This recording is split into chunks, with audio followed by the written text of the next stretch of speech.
अकोला जिल्ह्यातील मूर्तिजापूर तालुक्यातील दुर्गवाडा येथे रस्त्याच्या प्रश्नावर शिवसेना शिंदे गटाचे पदाधिकारी आक्रमक झाले असून थेट आमरण उपोषणाचा पवित्रा घेतला आहे। मूर्तिजापूर तालुक्यातील दुर्गवाडा गावात शिवसेना शिंदे गटाचे जिल्हा परिषद सर्कल प्रमुख रोहन नवघरे यांनी भर उन्हात आमरण उपोषण सुरू केले आहे। गावातील मुख्य रस्ता म्हणजेच ग्रामीण मार्ग क्रमांक 76 वरील अनधिकृत अतिक्रमण तात्काळ हटवावे ही त्यांची प्रमुख मागणी आहे। तसेच दुर्गवाडा येथे जिल्हा परिषदेमार्फत सुरू असलेल्या रस्त्याच्या बांधकामात अनियमितता होत असल्याचा आरोपही करण्यात आला आहे।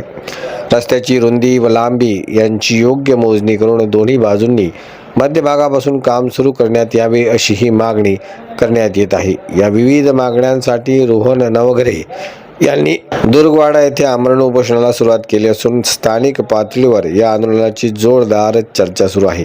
आता प्रशासन या प्रश्नाकडे किती गांभीर्याने लक्ष देते आणि या आंदोलनावर काय तोडगा काढते हे महत्त्वाचे पाहणे ठरणार आहे। दादा, तुम्ही आज उपोषणाचा पवित्रा स्वीकारलेला आहे। एवढ्या उन्हामध्ये काय नेमकी मागणी केली? माझ्या गावातील दुर्गवाडा गावातील हा मुख्य रस्ता आहे। त्या मुख्य रस्त्यावर जिल्हा नियोजन समितीमार्फत जिल्हा वार्षिक योजनेतून 50 लाख रुपयाचा निधी मंजूर झालेला होता आणि कंत्राटदारामार्फत रस्त्याचे काम सुरू करण्यात आले।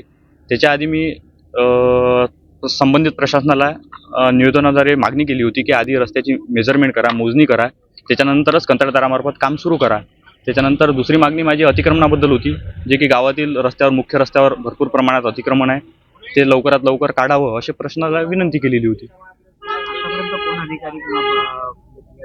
नाही, संबंधित अधिकारी कोणत्याच विभागाचे अधिकारी अजून त्यांनी भेट दिलेली नाही आहे मला। एकंदरीतच जे बांधकाम चालू आहे ते नियोजनबद्ध चालू नाही असं आपलं? 100% नियोजनबद्धच आहे, त्यात काही दुमतच नाही।